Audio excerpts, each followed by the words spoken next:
of us.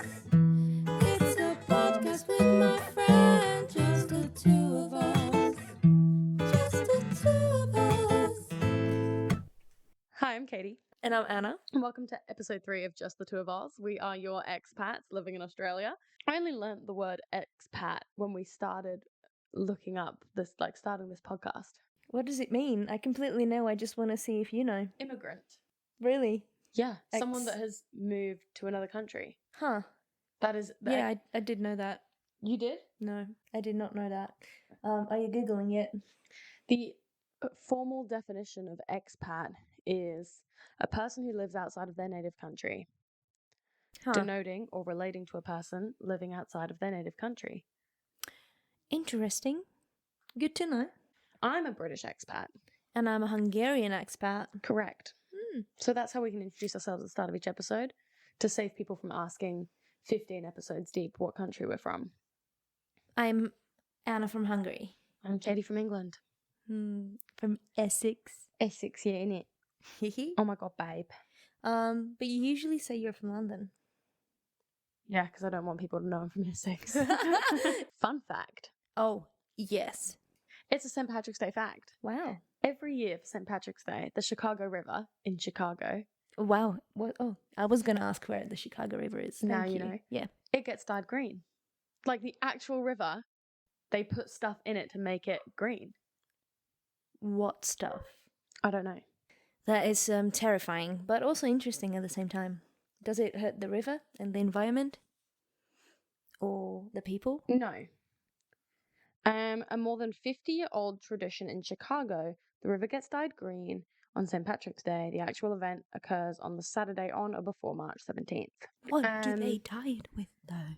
The tradition of dyeing the river arose by an incident in 1961 when plumbers used fluorescent dye to trace sources of illegal pollution discharge. That doesn't sound healthy. Friends don't think that the river should be treated as a decoration for an annual holiday, but treasured and cared for as a wonderful natural and recreational resource it deserves to be. Can you show me a photo? I can show you a photo.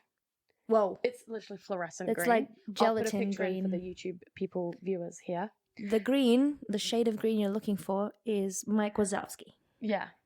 That's literally the shade. It's really bright. Mike Wazowski. In 2009, First Lady Michelle Obama, a Chicago native inspired by the river's tradition, requested that the water in the White House fountains be dyed green to celebrate St. Patrick's Day too. I don't imagine that they still do that, but that's my fun fact. Do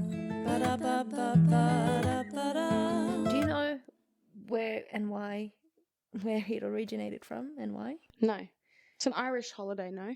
I think so. St. Patrick is like a lucky guy. And I don't know. And a lucky guy. it's green because of Irish colours and also the Four-leaf clover. That's okay. We're going to be talking about some green things today. Australia's colours.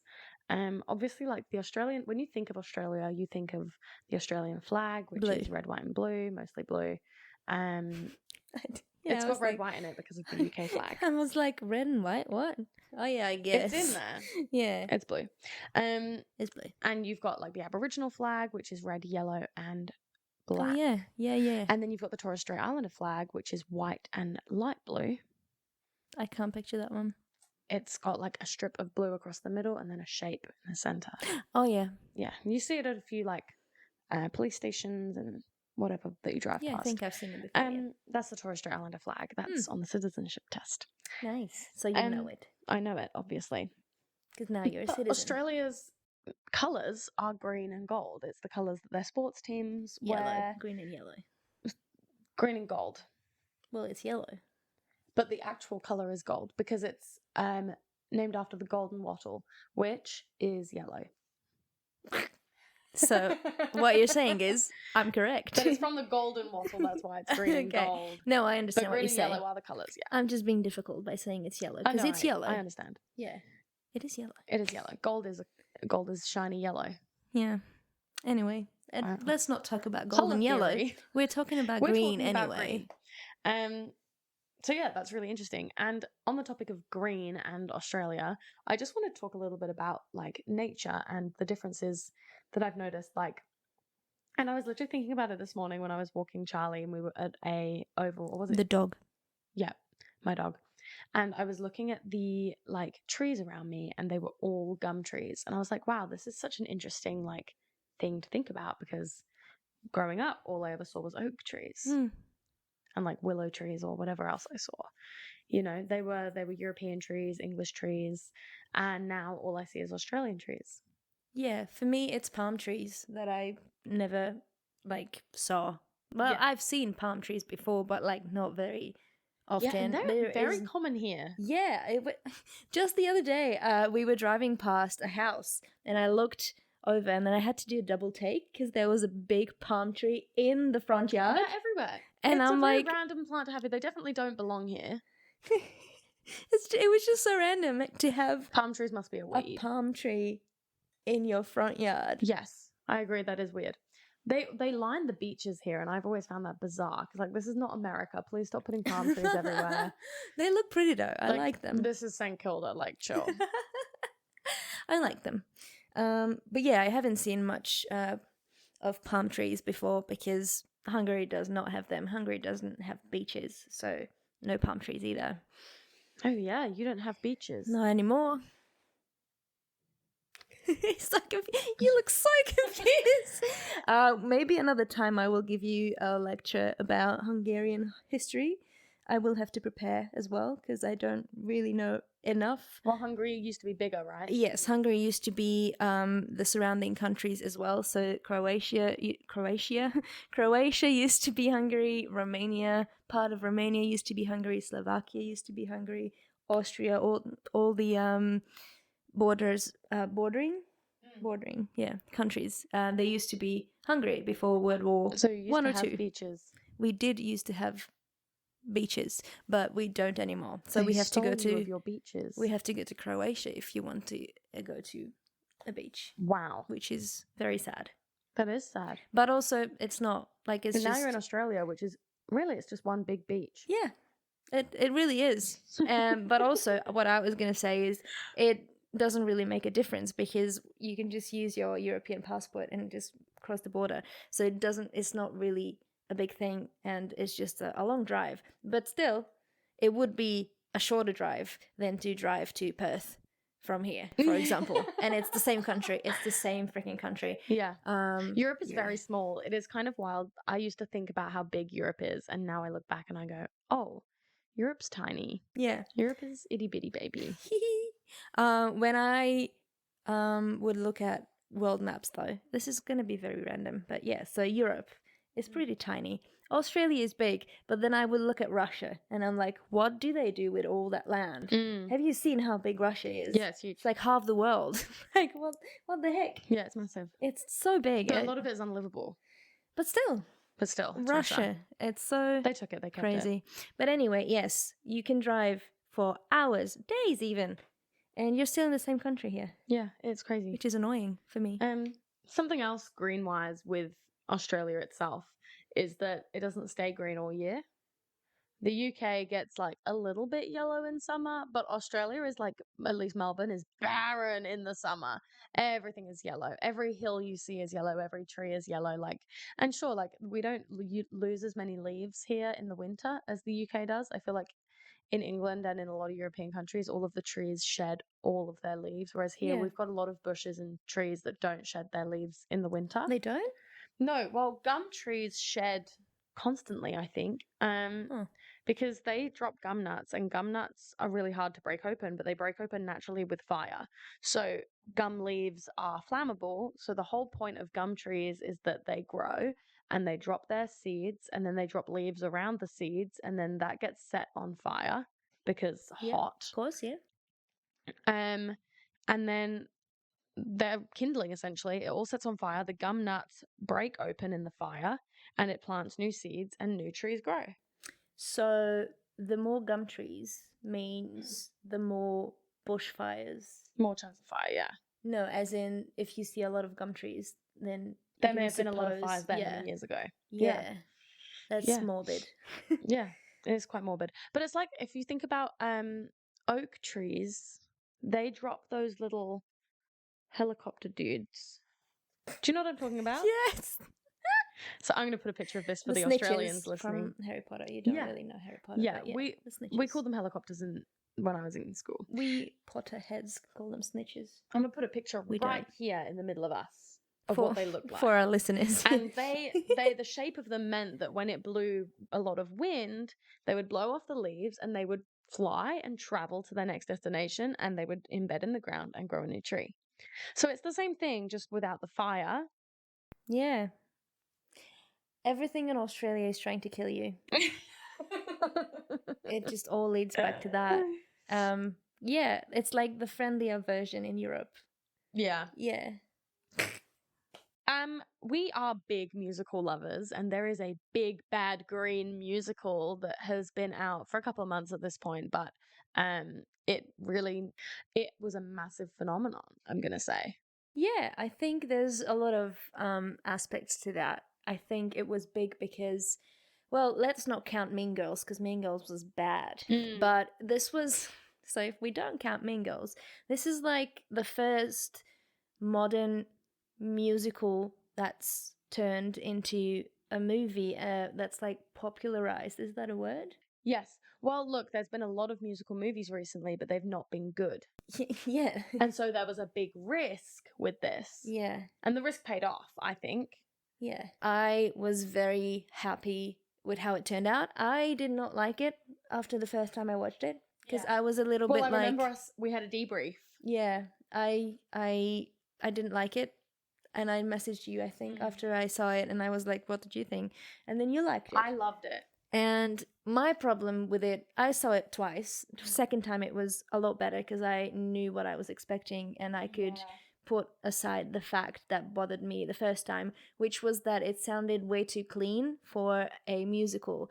Because for me, a musical, when it's like live in a theater, it is raw, it is authentic, it is not as clean and straight sounding as something that has been worked on in a studio. With a musical, the music is so important, the songs are so important, the singing is so important, and musical theatre performers it is drilled into them how to act through song with their voice, and in a film that does not happen as much. And in a film you can also work so much more on the visuals as you would be able to with a set on a stage. So the visuals are amazing in the movie. I think I really liked all the colorfulness of the whole movie. Yeah, and what's interesting is the movie got a lot of slack for not being colorful. They were like, it's the follow-up from The Wizard of Oz. Wizard of Oz was the first movie to be in Technicolor, and it's washed out, and it's undersaturated, and there's loads of lens flares that just really, like, everything's what's it called, like, overexposed. And I remember watching it the first time and sort of thinking, yeah, maybe it is a little bit pale. Everything looks a little bit pale. But it's not. But when I watched it again recently, I've bought it so I can watch it at home, and I looked at it and I went, it's not at all. Unless they've gone back and upped the contrast and fixed it for release online, they change shit all the time. So unless they've done that, I don't know. But it definitely isn't like, and it got quite a lot of criticism. But I don't think it's like that at all. No, I really enjoyed it. Ooh, jinx. Yeah, it was a really good movie. Yeah, And I'm really excited for part 2. Yeah, the other thing I didn't like, I was ready to sit there for another 2.5 hours. I was there for 2.5 hours, and then it ended in the middle of the musical. When you go to a movie that's 3 hours long, you expect it to be the whole musical. Yes, I did, and then it ended after Defying Gravity, and I was like, oh, but I'm here and I'm ready to watch the rest of the musical. This is disappointing. Yeah. So yeah, second time I knew this was going to happen, so I didn't feel as let down. Yeah. But I'm kind of grateful that they've dragged it out. There's part of me that's like, just stick to the material.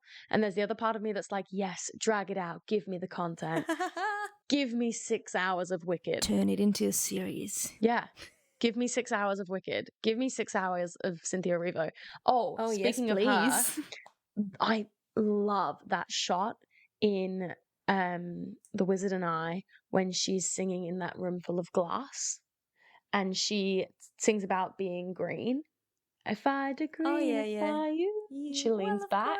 And it looks for a minute like she's not green at all. Really? Because of the way the light catches her. I did not realize that It's at all. beautiful. I'll put the clip up of that happening in the middle of us. So yeah, the movie's good. That bit, one of my favorite moments. There are a lot of clips that got removed from the movie that I wish were still in it. Oh, really? There's this excellent cut scene that got cut of everyone talking about the arrival of the prince of Fierro. Yeah. And they've got this newspaper article saying that Prince Fierro is coming to Shiz. And it's this whole like moment where they're all passing the paper to each other and it's going through the whole university and there's a bunch of people on rollerblades, like roller skating through the university. I get why it was cut, it's not necessary. Yeah, but it had this really cool piece of music. Okay, so what confuses me now is the musical is about 3.5 hours long, yeah? Yeah. Like, yeah, so if they already cut, like, what makes the movie this long then? If the musical is only 3.5 hours, there has to be so much extra in the movie. They have added a lot that we don't even notice. So like close-ups. Moments where someone's going to speak but they don't for a second because we're doing a zoom in or a pan, you know? And it's all those like 10 seconds at a time that you don't even notice are happening. Yeah. Plus the extra bars that they add in songs. La la la Yeah. la la la.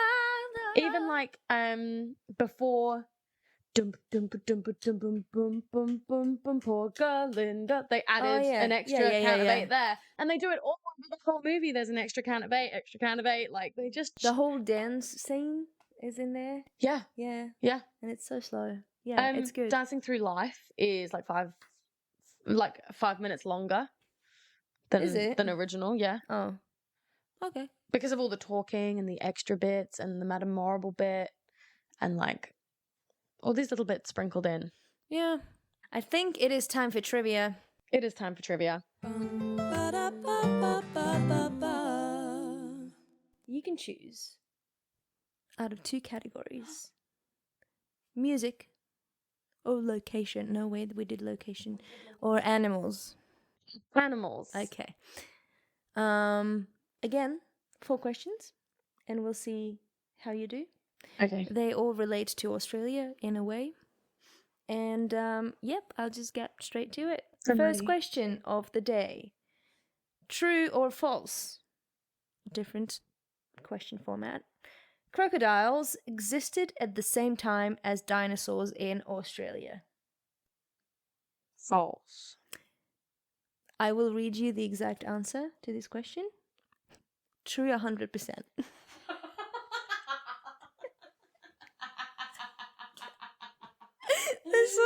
This was on the website. I found it.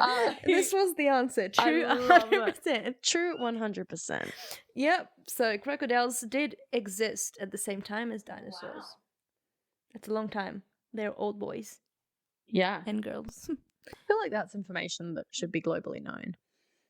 So why didn't you know it? I don't know. Okay, moving on.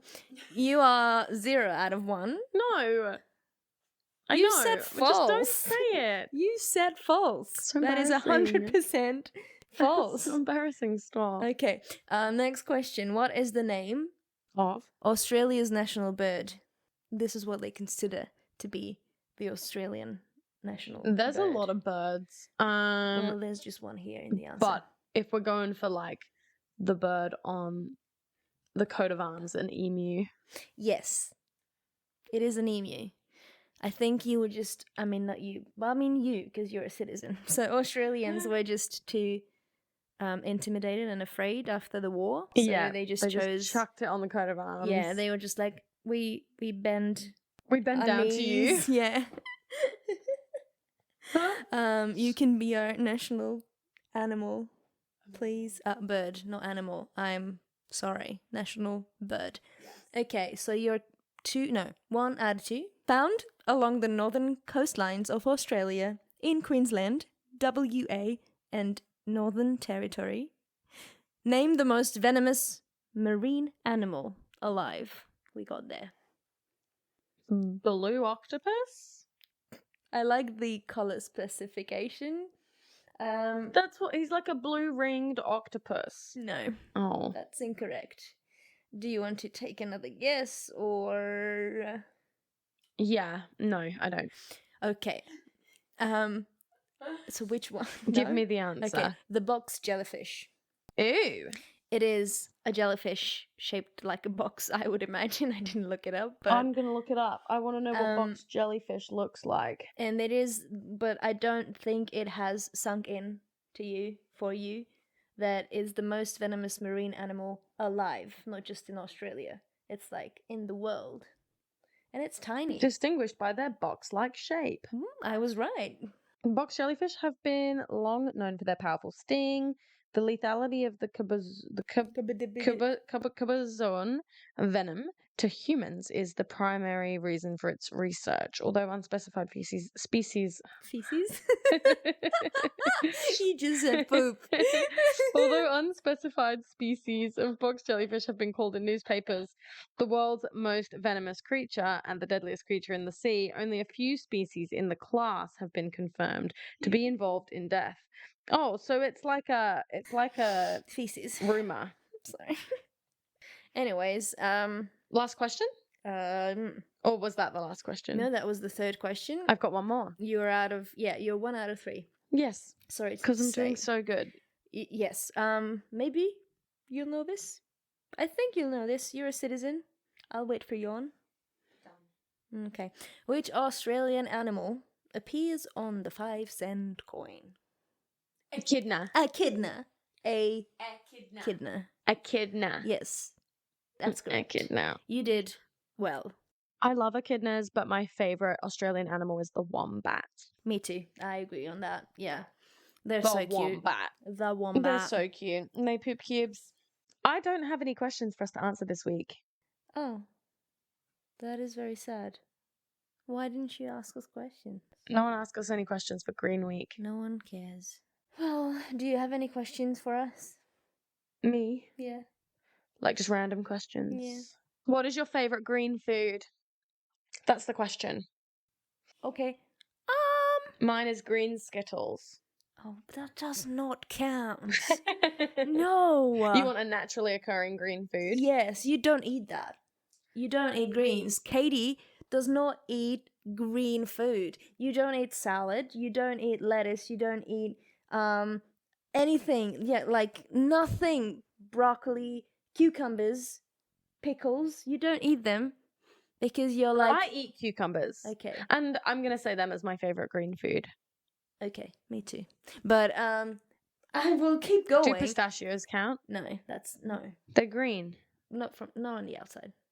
Cucumbers are not green in the inside, so you can't swap it out. They are, just light green. Watermelon is green. And on the outside. Oh yeah. But it sucks. No, I like watermelon, but I like cucumbers Watermelon. more. Did you know that my name means melon? My Anna? last name. Oh. Anna?